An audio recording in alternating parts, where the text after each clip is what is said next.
The celebration of Easter 1980, African style.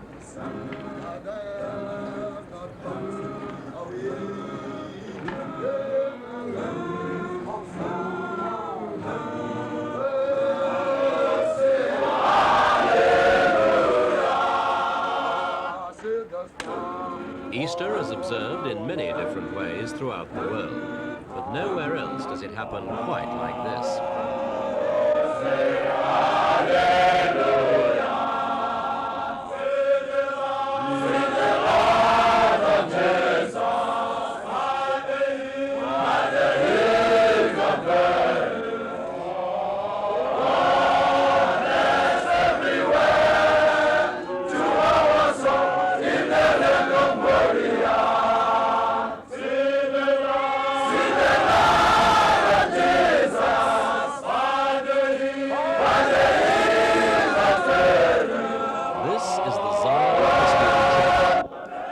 Independent black churches in southern Africa, it's now one of the biggest and richest. It clearly has a firm hold over a great number of Africans. The ZCC claims a membership of 3.5 million. And with religion and politics becoming increasingly intertwined, the political attitudes of the ZCC have been questioned. The Zion Christian Church, with its headquarters at Moria, near Petersburg in northern Transvaal, is accused by its detractors of paying lip service to the white government in Pretoria. Its leadership has openly supported the contentious black homelands policy, under which Pretoria seeks to establish several independent homelands for black Africans. The black nationalists see this policy as apartheid in a different guise.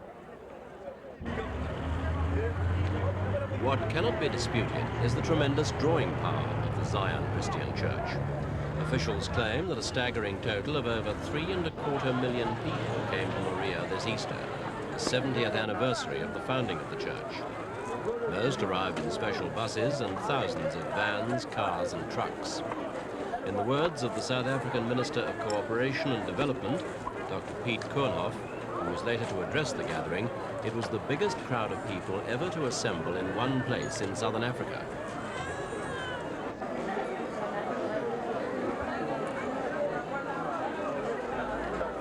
What is it that can explain the popularity of the Zion Christian Church? Its origins can be found in the United States in the late 19th century.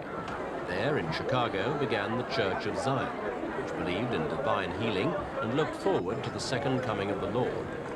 It's not to be confused with the Zionist movement, which sought the establishment of a homeland for the Jews, today's Israel.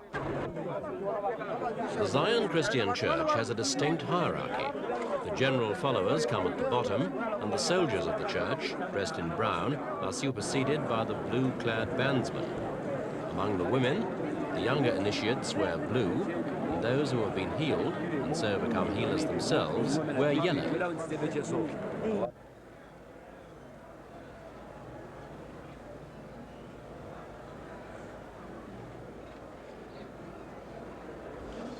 The church also has a sound and steady source of income.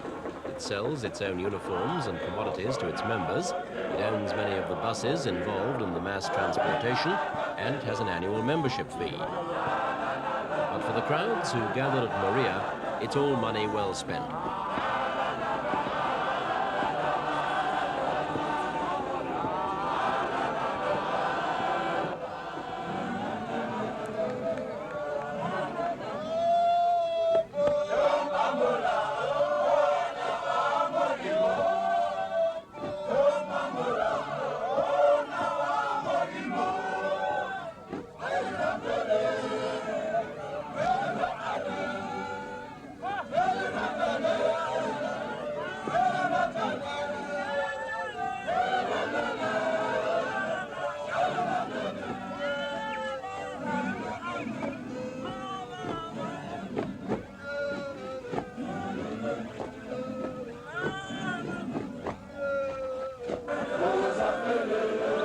The church's internal discipline is strict.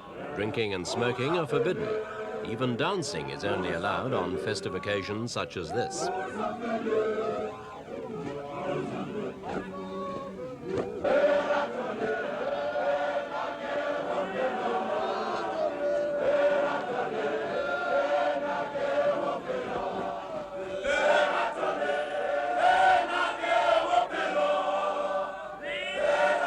The Zion Christian Church draws its membership from right across southern Africa. Pilgrims came to Moria not only from throughout South Africa, but also from Namibia, Botswana, Zimbabwe, Lesotho and Swaziland. The church has also picked up peculiarities from contacts with white settlers and colonialists. For example, the brass band.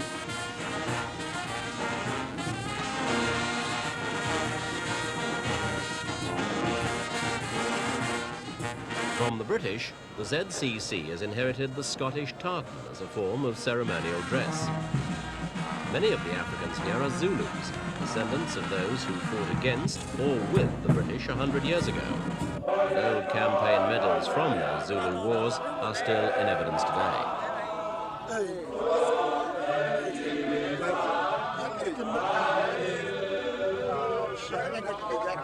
Taken from African tribal customs is the concept of the all-powerful tribal chief. The church's leader, Bishop Barnabas Lekganyane, has total authority. He is seen here talking to Indian cloth merchants, but only briefly. He shuns publicity to such an extent that our cameraman was promptly removed from the scene.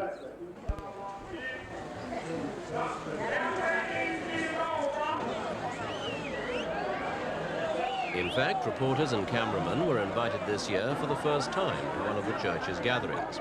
And despite their presence, stewards were completely uninhibited in their determination to keep order.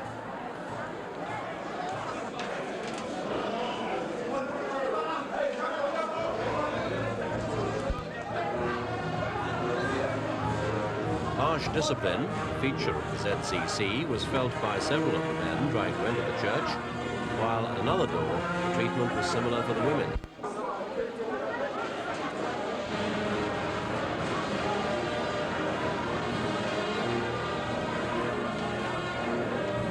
The church service eventually got underway, but cameras were not welcome. Outsiders, like the majority of the crowd, had to follow the service in the open air.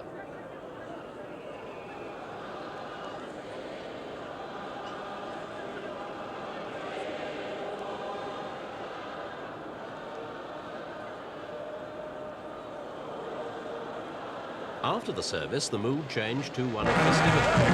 Fans took the chance to display their talents. They were also paving the way for the arrival of the royal guest.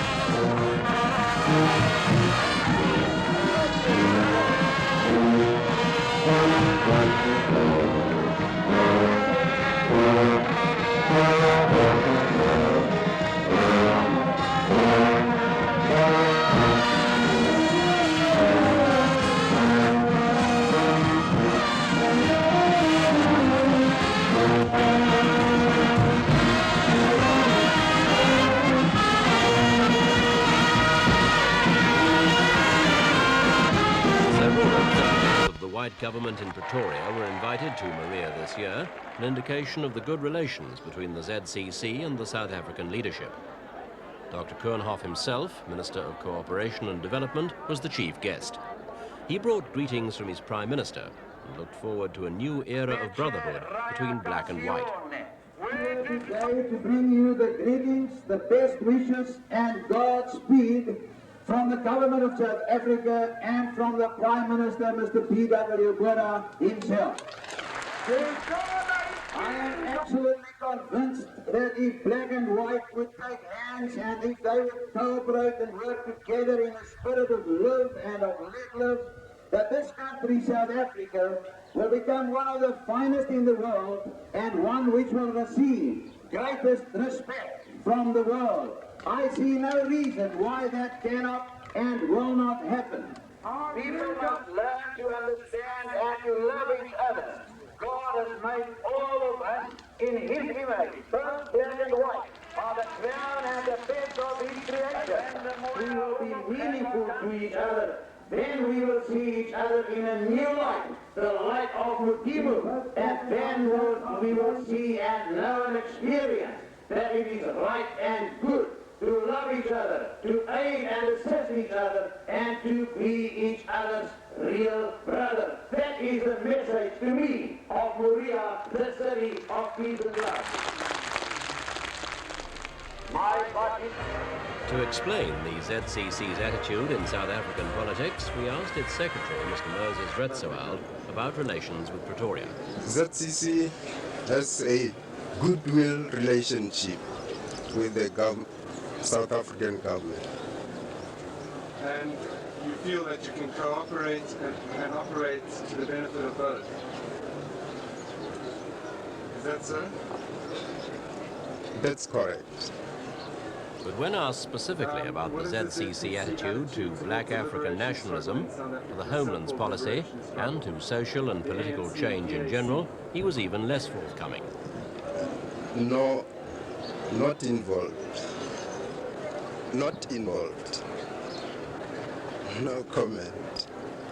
The Zion Christian Church, then, is reluctant to talk about the extent of its cooperation with the white authorities and with the local black administrators who cooperate with Pretoria.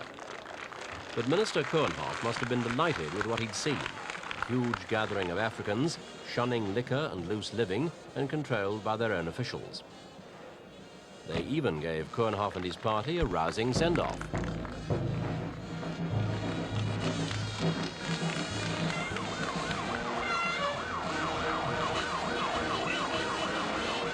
So, on Easter Monday, the Africans began their journey home, confirmed in their allegiance to the church and to the bishop, whom they have made one of the wealthiest Africans in the country.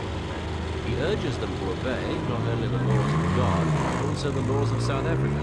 These laws hold the world together. It was a theme readily echoed by Dr. Koenhoff when he announced the